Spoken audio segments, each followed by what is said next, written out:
Olá, senhoras e senhores, sempre para o sucesso, não é? Na aula de hoje nós vamos tratar principalmente da crise do Império Brasileiro. E nós podemos dizer que, claro, problemas envolveram o Império que, no seu conjunto todo, obviamente dinamitavam o Império para sua decadência.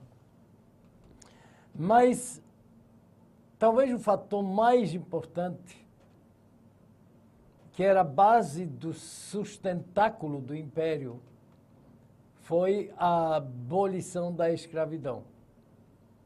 Acabou com a escravidão, acabou com o Império. Foi praticamente abolindo a escravidão, a própria monarquia começou a cavar a sua sepultura. Vejamos então aqui no slide. O movimento republicano, é claro, existia um problema chamado de questão religiosa, questão militar e a própria questão social, a abolição da escravatura em 1888. E só um minutinho aqui, por gentileza, e é justamente a abolição da escravatura se deu em 1888, um ano depois a monarquia caiu. Também se houve realmente a queda, isso precisamos refletir utilizando o raciocínio. Se houve realmente a queda do Império ou se houve um golpe para derrubar a monarquia, o Império. Bom, nós vamos conhecer todo esse contexto, todo esse processo. Vamos então à primeira questão. O movimento republicano e a crise do Império. Quero lembrar aos senhores que, olhem aqui, o movimento republicano ele se deu por causa da influência ligada à Guerra do Paraguai. O exército brasileiro se inspirou no movimento republicano, nas ideias republicanas, por causa, inclusive, ou mesclando-se com o positivismo. Claro, e a partir daí nós vamos ter uma grande força, o exército brasileiro vai passar a ter uma grande força que, aliás, voltou da Guerra do Paraguai completamente descontente com a monarquia. Porque até então, como guarda nacional, o exército brasileiro servia exclusivamente aos interesses da classe social dominante, da elite. E, obviamente, consequentemente, para a monarquia. E o exército brasileiro adquiriu uma consciência de que o exército é para servir a todas as camadas sociais. E não apenas... E isso se deu devido à mescla que o próprio imperador Dom Pedro II fez no exército, ou com o exército brasileiro, contando, além da aristocracia rural, voluntários das camadas inferiores da sociedade e, principalmente, uma grande participação de escravos, em troca pela liberdade. Então, vamos ver como é que surge o movimento republicano. Em 1870, foi lançado um manifesto republicano no Jornal do Rio de Janeiro, chamado de A República. E esse manifesto, ele foi redigido na convenção na cidade de Itu, obviamente, em 1870, os senhores podem ver a tela representando essa convenção dos republicanos. Em 1873, na convenção de Itu também, os republicanos da província de São Paulo orientariam a formação de um partido político, ou seja, do Partido Republicano Paulista, PRP. Ora, os militares simpáticos ao republicanismo, eu mencionei agora há pouco para os senhores por que isso aconteceu, essa simpatia, e a aliança com os civis representados pelo Partido Republicano Paulista, uma parcela da aristocracia, derrubaram, então, a monarquia em fins do século XIX. Olha aqui um momento. Então, o próprio texto nos diz que a monarquia foi derrubada. Então, se foi derrubada, foi o golpe. Organizado por quem? Pela aristocracia, com a inspiração republicana. Bem que temos muito mais elementos nesse contexto. Voltando, então, para o slide. A crise do Império se alastrou bastante, ou agravou, perdão, bastante, na chamada questão religiosa. Ora, como os senhores devem se lembrar, a Constituição de 1824, que até então estava em vigor, estabelecia o padroado ou beneplácito. Um minutinho aqui. Isso significava que a igreja era instrumento do poder do Estado. Então a igreja servia aos interesses do Estado. Então a igreja só podia fazer o que interessava ao Estado. Voltando então para a questão religiosa. Acontece que a igreja recebeu do papado uma bula, ou seja, um decreto papal, chamado de Bula Syllabus. E claro que toda bula tinha que passar pelo imperador para ver se ele, olha aqui, autorizaria a prática do que era exigido através do decreto papal no Império ou não de acordo com os interesses do Império. Voltando para o slide. O imperador, no entanto, diante dessa bula Syllabus, não concedeu o placet, em latim, ou seja, a autorização para que o conteúdo desta bula fosse praticado pela igreja. De acordo com a Constituição, o imperador tinha esse direito, por lei. Estava na Constituição, o padroado. Muito bem. O que é que a bula Syllabus determinava? Determinava para quê? Aqui nós temos escrito separar os católicos de maçons. Na verdade, olhem aqui, o que isso significava? Proibir os católicos a participarem das lojas maçônicas. Segundo o Papa, proibiu. Mas Dom Pedro não deu autorização para que esse decreto papal entrasse em vigor. E aí, onde nasceu a chamada questão religiosa? Voltando para o slide, então.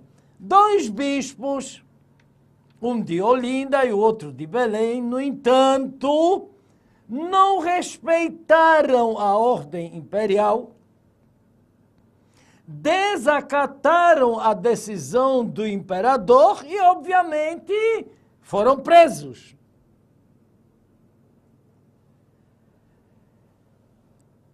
A partir desse momento, uma grande parcela da igreja começa a romper com o império. Olha para mim, cria-se, portanto, o primeiro impasse legal ou contra a lei, melhor dizendo, entre a igreja, que era funcionário do Estado, e o próprio Estado. Bem que, na ausência de Dom Pedro II, e também por causa que estava em viagem na França, e também por causa de certo tipo de manifestações, principalmente dos fiéis em Olinda, a princesa Isabel resolveu dar ordem de soltura aos bispos. Ora, consequentemente, isso fortaleceu mais ainda a igreja no contexto de se separar cada vez mais do Estado, da monarquia. Ok. O outro problema foi a própria questão militar, que de uma forma direta ou indireta, aliás, já comentei com os senhores. Vamos acompanhar essa animação. Ao voltar da Guerra do Paraguai, o exército brasileiro assumiu a cara de um exército positivista e abolicionista. O lema do positivismo era, resumido em 3 palavras, amor, ordem e progresso. Novamente, olhem para mim. Engraçado, porque na bandeira brasileira nós vamos ter ordem e progresso. Parece que esqueceram de colocar o amor. Sabe por quê? É porque se todos tivessem como lema amar a pátria, então a pátria teria que servir igualmente a todos. E, no entanto, desde o surgimento como pátria, república serve à classe social dominante, até hoje. Por isso, nós temos apenas na nossa bandeira ordem e progresso. Faltou amor, que seria o pleno conteúdo do positivismo. E caráter abolicionista, já sabemos, já comentei, devido à convivência durante 5 anos de guerra sangrenta entre os membros da aristocracia rural, do exército e os escravos. Obviamente, onde para conservar a estabilidade do exército, um precisava salvar a vida do outro. Mas, seguindo, o exército era excluído na participação política e isso, agora, com as ideias positivistas, revolta o próprio exército e cria uma indisciplina em relação à obediência ao império, ao imperador. Esse contexto todo do exército foi dirigido pelo Marechal Deodoro da Fonseca, um dos líderes do exército na Guerra do Paraguai, que oficialmente criou o Manifesto dos Militares em oposição ao governo de Dom Pedro II. A charge, inclusive, que nós temos aqui no slide, nos mostra: os militares se indispõem com o governo monárquico. E os senhores observarem, nós temos aqui a participação dos abolicionistas, dos militares e da igreja contra o império.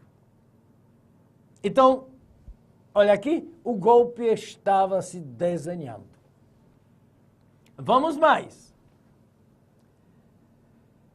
Finalmente, a questão social. A escravidão. Volte para mim rapidinho, veja. Lembrem-se qual era o objetivo da Inglaterra em insistir desde o reconhecimento da condição do reconhecimento da independência do Brasil em relação ao fim da escravidão. Os escravos passariam praticamente por duas etapas. Primeiro, precisaria se prepará-lo como homem livre, para ele aprender a ser o homem livre e viver assim na sociedade. Segundo passo, qual era? Segundo a Inglaterra, prepará-lo para ser assalariado, porque ele nunca foi, ele não sabia o que fazer. E só depois libertá-lo. Por quê? Porque ele tornaria-se livre, assalariado, produtor e, consequentemente, por ser assalariado, consumidor dos produtos ingleses que estavam sobrando por causa da Revolução Industrial Inglesa. Só que o problema da questão social, no caso do Brasil, para os que estavam no poder, não foi tão fácil, por quê? Porque identificava-se com o poder. Vamos então analisar a questão. Tudo bem. No dia 13 de maio, finalmente, de 1888, foi assinada a Lei Áurea.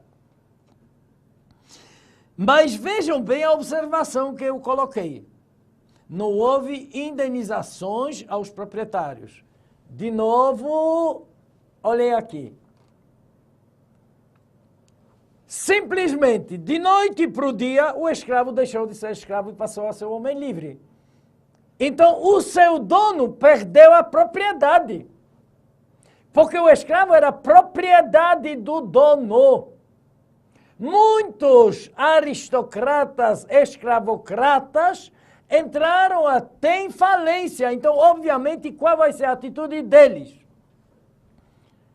Se revoltar contra a monarquia, porque eles tiveram enormes prejuízos econômicos, e se aliar ao exército e à igreja. O complô estava pronto para dar o golpe e botar para fora a monarquia. Foi assim que aconteceu. Por isso foi tão difícil o processo da escravidão, do fim da escravidão no Brasil.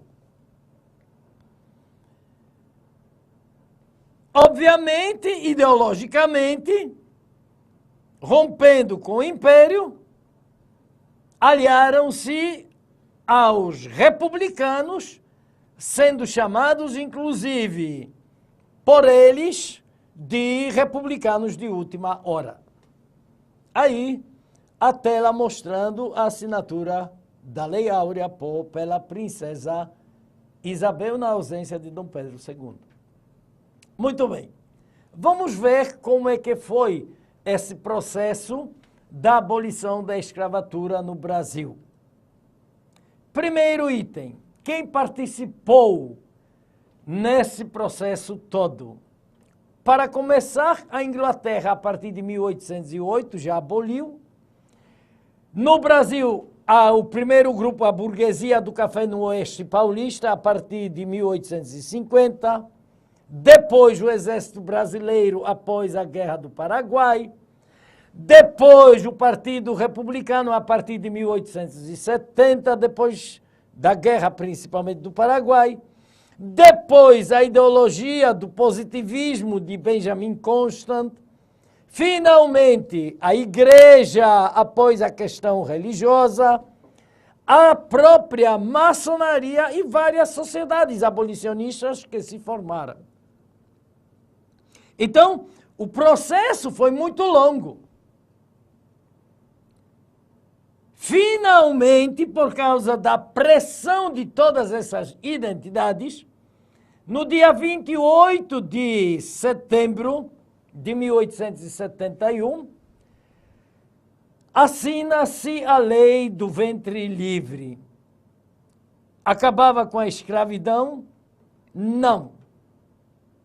Mas determinava no seu artigo 1 que os filhos da mulher escrava que nascerem no império, desde a data desta lei, serão considerados de condição livre.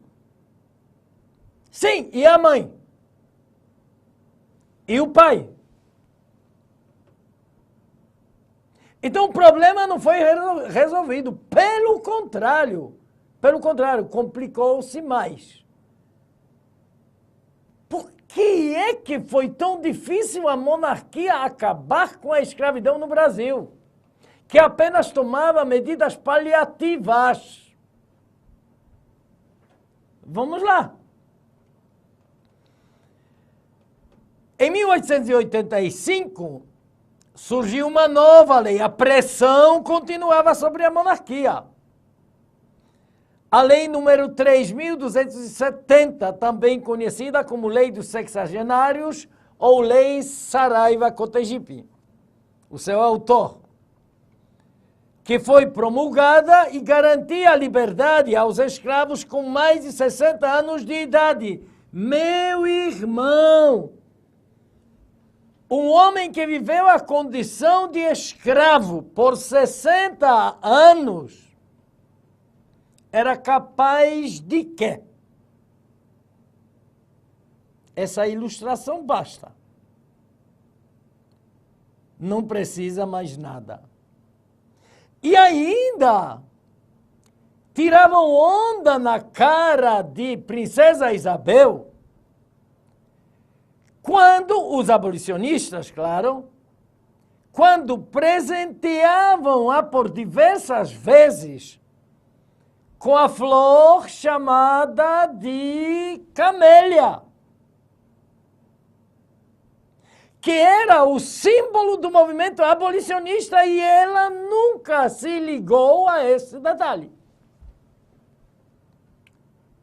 Mas, finalmente nascia a Lei Áurea, a que os senhores podem ver em seu original. Quais as consequências da abolição?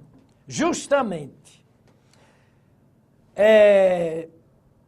olha aqui, esse quadro vai nos dizer tudo. Por que é que foi tão difícil acabar com a escravidão no Brasil?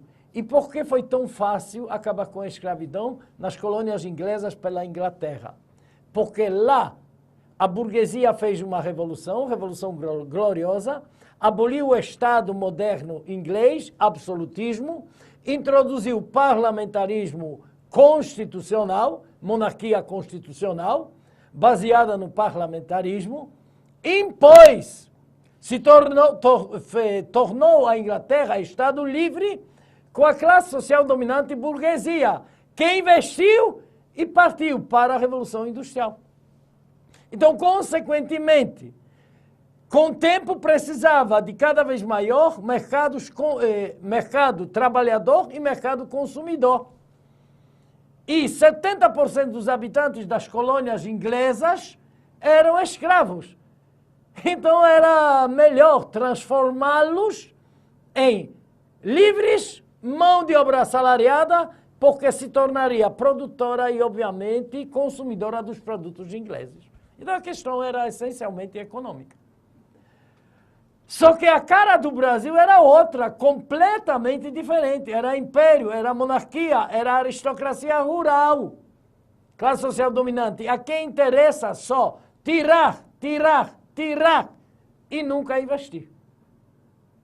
Voltando então para o quadro, acompanhe. Essa era a estrutura do poder no império. Escravos eram base, sustentáculo do poder da aristocracia. Consequentemente, a aristocracia era sustentáculo do poder da monarquia. Resultado: para garantir a existência da monarquia, a monarquia tinha que garantir a existência da escravidão. Porque se um dia é uma escada, é uma escadaria. Porque se um dia a monarquia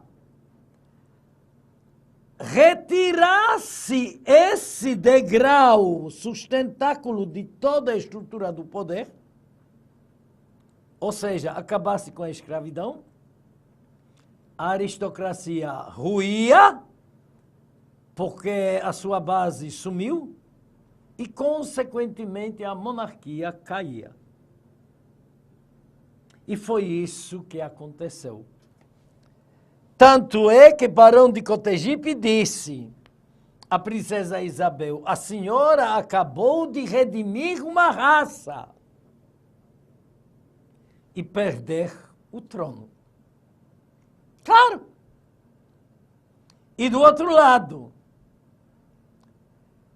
qual a herança da Lei Áurea no final de contas? O escravo livre, mas sem casa, comida, lugar para ficar. Sem trabalho, porque ele não sabia trabalhar, ele não era assalariado, ele nem sabia conviver livre. A grande herança da Lei Áurea foi o favelamento do Brasil, porque a massa escrava foi para as periferias das cidades para garantir dos restos jogados pelas cidades para a periferia, garantir a sua sobrevivência. Obrigado, princesa Isabel. Foi fantástico. Do outro lado, observem bem no finalzinho. O que foi que aconteceu? A abolição, que não quer dizer a emancipação.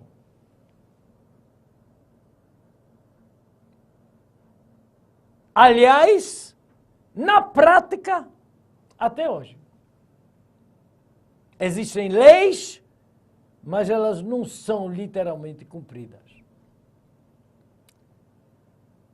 Ainda, meu irmão, que pena.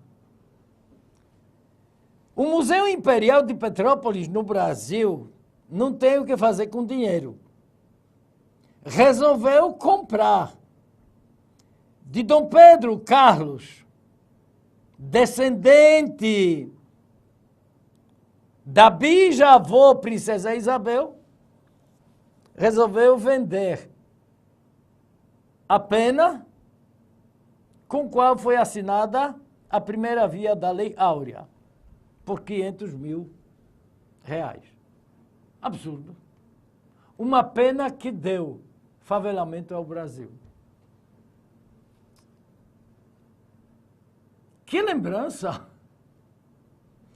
E aqui, finalmente, o resumo de todo o processo. Lembrando só a questão da Guerra do Paraguai, o exército depois da guerra, a lei do ventre livre, criação de várias fundações no Rio de Janeiro abolicionistas, Depois a Confederação Abolicionista também, que unificou todo o movimento abolicionista. Finalmente a Lei Saraiva-Cotegipe dos Sexagenários, que termina com a Lei Áurea em 13 de maio de 1888.